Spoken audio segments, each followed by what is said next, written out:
का काम इन्होंने 2014 में शुरू कर दिया था और 2014 में 15 लाख तो नहीं मिले, लेकिन 15 किलो का थैला मिल गया है जिस पर एक फोटो भी लगा है, आपने देखा होगा। और वो भी मिलता है तो किलोमीटरों की लंबी लाइन में 3-3 दिन में राशन के रूप में आपको मिलता है। आपने देखा होगा यह क्षेत्र खनौली क्षेत्र अहमदपुर विधानसभा डीएपी के लिए कितना परेशान रहा है किसान, लाठी और डंडे खाए हैं, कोई भी नहीं आया, एक भी नहीं आया, न कोई आएगा। जब इनको वोट की जरूरत रहती है तो लक्ष्यदार बात करेंगे, मीठी मीठी बातें करते हैं और फंसा लेते हैं। लेकिन अब इन बहरूपियों के चक्कर में मत आना है। मेरे ब्राह्मण समाज के वंशजों, मेरे बुजुर्गों, मैं आपसे निवेदन करता हूं इनके छलावे मत आना और इनको इन्हीं की शैली में जवाब देना। 10 तारीख को अहमदपुर में जो मतदान होने जा रहा है, राकेश भाई को इतने बटन दबाना कि ईवीएम की गूंज भी लखनऊ में दिखाई दे और सबसे बड़ी जीत ऐतिहासिक जीत हो मेरे राकेश भाई की। आगरा की 9वीं विधानसभा में गया हूं, मुझे जब भी समय मिलता है मैं पार्टी में रात और दिन लगा हूं और विधानसभा की जो भी घोषणा होती है मैं सब में गया हूं। मैं सब समाज से भी निवेदन करता हूं, लेकिन ब्राह्मण समाज में भी गया हूं। आपसे निवेदन यही है और अपील करता हूं कि ये बहरूपिये हैं, पागल बनाएंगे, मीठी मीठी बातें करेंगे, रोजगार इन्होंने छीन लिया। आपने देखा होगा जब इनकी सरकार आई थी 2.5 लाख करोड़ देश पर कर्जा था, 2.5 लाख करोड़, जो ये कहते हैं आज 26 लाख करोड़ कर्जा है इस देश पर। प्लेटफॉर्म ये बेचने लगे, ट्रेन ये बेचने लगे, सारी कंपनियों को बेचने लगे, LIC की हिस्सेदारी इन्होंने बेच दी, इंडियन ऑयल को इन्होंने बेच दिया, यहां तक कि RBI का रिजर्व फंड भी इन्होंने निकाल लिया। इन्होंने छोड़ा नहीं है देश में, लेकिन फिर भी मेरे अंधभक्त हमारे ही समाज में से कहते हैं बहुत अच्छी सरकार है। क्या बचा है तुम्हारे लिए, क्या बचा है मेरे लिए, क्या बचा है समाज के लिए? सर्व समाज से पूछना चाहता हूं आज, कुछ बचा हो तो आप बता दीजिए। ये इतना कर देंगे, अगर इनको फिर भी वोट दिया तो ये छोड़ेंगे नहीं, इस देश को बर्बाद कर देंगे, ये मैं विश्वास दिलाता हूं। ये बर्बाद कर देंगे, ये ऐसे ही वादा करते हैं। अब नया हथकंडा ले आएंगे, अब नया कुछ न कुछ ले आएंगे, फिर बेवकूफ बनाएंगे। ये वोटों के टाइम पर निकल के आते हैं और बस वोट लेके चले जाते हैं, काम कुछ भी नहीं करेंगे, झूठे वादे करेंगे। बहन जी की सरकार में सबसे ज्यादा 88,000 BTC शिक्षकों की भर्ती हुई थी, सबसे ज्यादा बड़ी भर्ती बहुजन समाज पार्टी की सरकार में हुई थी, जब परम आदरणीय बहन कुमारी मायावती जी 4थी बार इस उत्तर प्रदेश की मुख्यमंत्री बनी थी। 1,08,848 सफाई कर्मियों की जो भर्ती हुई थी वो भी परम आदरणीय बहन कुमारी मायावती जी ने की थी 2007 में जब सरकार बनी थी। साथियों, आपने देखा होगा इतना बड़ा विकास, इतना बड़ा साथ और इतना बड़ा सम्मान किसी को नहीं मिल सकता है।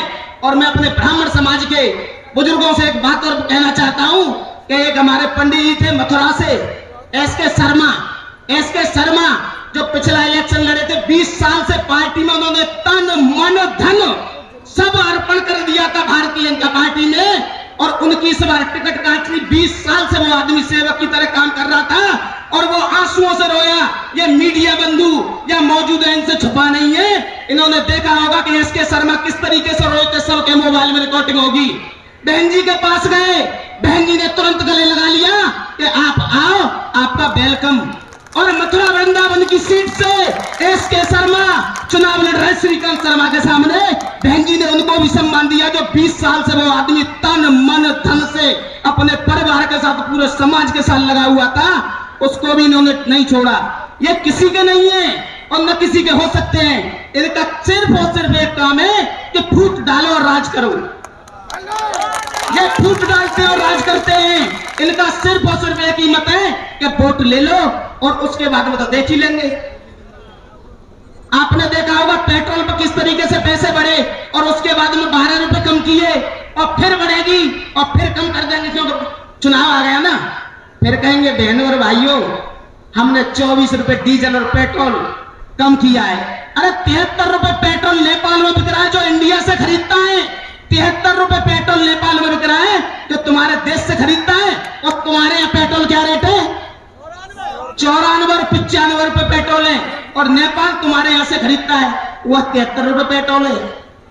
इतनी महंगाई कर देंगे, इतनी महंगाई कर देंगे। जब इनकी सरकार बनी थी 200 रुपए का उस समय सीमेंट का बोरी थी, आज 400 रुपए का सीमेंट है।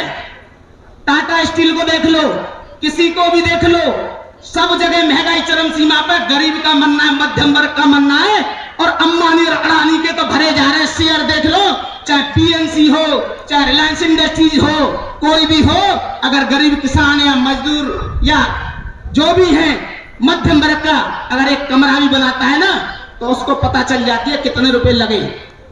इनकी फंडिंग होती है, फंडिंग इतनी होती है, बढ़ा लो पैसे, महंगाई बढ़ाते चलो, इनको कोई मतलब नहीं, जनता से कोई मतलब नहीं है, आपसे और हमसे। किसी भी समाज के नहीं है ये, किसी भी जाति के नहीं है, किसी भी धर्म के नहीं है, केवल इनका सिर्फ और सिर्फ मतलब फूट डालो, राज करो। इस तरीके के लाएंगे, बड़े बड़े वायदे करेंगे, देखना आएंगे भी, बीच में आएंगे और आ भी रहे, लेकिन उनको पता है कि इस एतमादपुर में तो कुछ होने वाला नहीं है। क्यों मेरे ब्राह्मण बुजुर्गों, कुछ हो जाएगा एतमादपुर में? राकेश भैया, राकेश भैया, ऐतिहासिक जीत होगी, ऐतिहासिक जीत, और इतनी बड़ी जीत होगी कि बहन जी भी बुलाएंगी, और मैं भी ब्राह्मण समाज से हूं, आपका भी सम्मान होगा। और मैंने भैया से भी कहा था, मैंने कहा ब्राह्मण समाज एक एक इकट्ठा होकर तुमको वोट देगा, एक एक वोट ब्राह्मण समाज का नीले झंडे पर जाएगा, हाथी वाले खाने में जाएगा। राकेश भैया, आपकी ऐतिहासिक जीत होगी।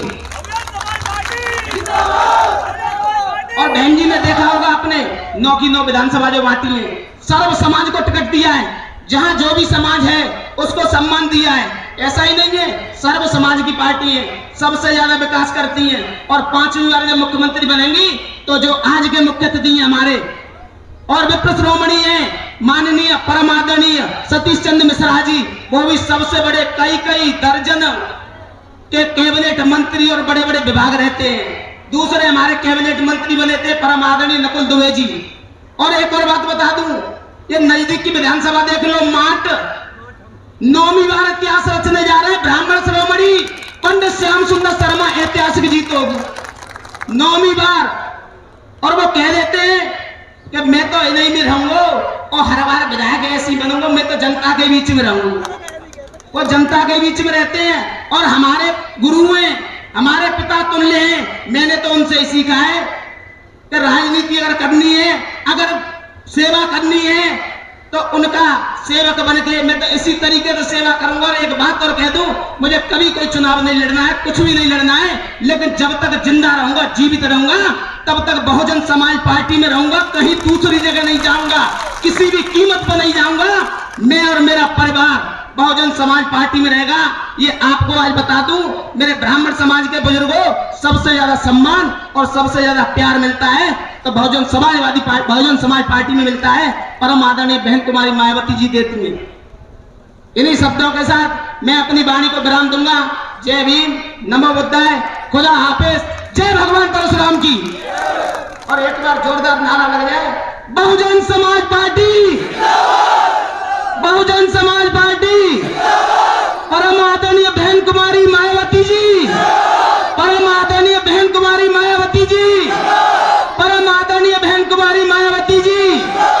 राकेश बघेल, राकेश बघेल, राकेश बघेल तुम संघर्ष करो, राकेश बघेल तुम संघर्ष करो, राकेश बघेल तुम संघर्ष करो।